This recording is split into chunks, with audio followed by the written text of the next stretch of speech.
What about you guys? Maybe the attic's not such a great idea. We're Andy's toys, Woody. We'll be there for him.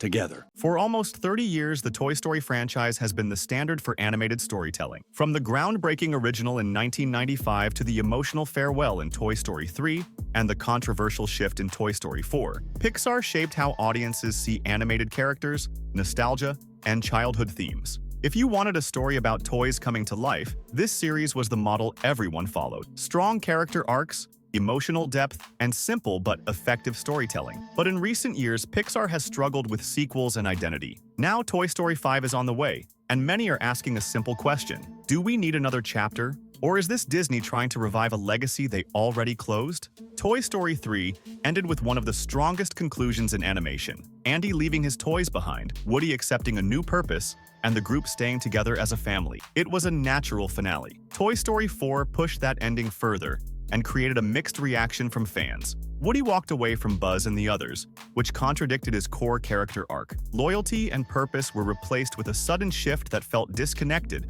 from the earlier films. With that ending already dividing the audience, Toy Story 5 now sits in an awkward position. The franchise wrapped itself up twice. Continuing risks weakening those endings. When a story keeps reopening its final chapter, it becomes harder to take the emotional stakes seriously. The most common reaction when Toy Story 5 was announced was simple: Disney needs another hit. Recent Pixar films have struggled at the box office and have failed to reach the cultural impact the studio once delivered with ease. Original projects did not land. Sequels are not performing at the level the company wants, and the brand is no longer seen as unstoppable. Bringing back Toy Story is a safe financial decision. It is one of the few names that still guarantees attention, but a safe business decision does not equal a strong creative direction. Pixar built its reputation on new ideas. Returning to the same world again signals pressure more than passion. One of the biggest challenges in Toy Story 5 is how the characters are positioned. Woody is back, but Bonnie's toys have shifted into new roles,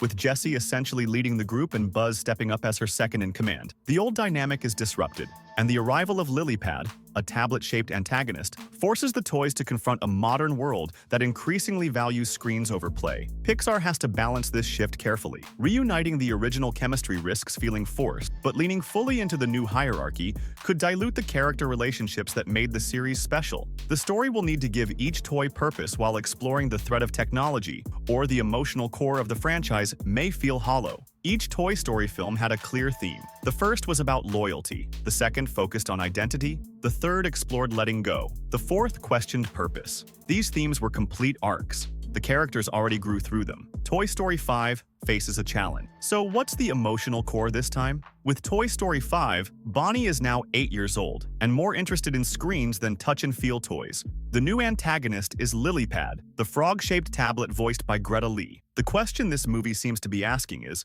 what role do classic toys play when a device can do everything for a child? That feels like a theme with real weight, but it's risky. If Pixar leans too hard into tech versus nostalgia without giving the toys purpose, Toy Story 5 could end up being just another exercise in brand revival. They'll need to balance the emotional stakes with character growth and purpose. Otherwise, it's nostalgia for the sake of nostalgia, not a story worth telling. Now, why does this matter for animation? Toy Story shaped an entire generation of filmmakers and animators. Its influence reached far beyond Pixar. If Toy Story 5 succeeds, it could help bring back faith in the studio. If it fails, it could damage one of the most respected names in animation. The industry is moving through a period of uncertainty. Streaming shifts, budget cuts, and franchise fatigue are affecting every studio. Toy Story 5 is not just another movie. It is a test of whether Pixar can still deliver stories that resonate without leaning entirely on nostalgia. Toy Story 5 is not here to erase the past. The first 3 films are still beloved, but after years of mixed creative decisions and declining audience confidence, the franchise is at a crossroads. Pixar must prove that this installment exists for a meaningful reason. Toy Story 5 could either remind us why Pixar dominated animation for decades, or prove that even classics have expiration dates. Either way, everyone will be watching.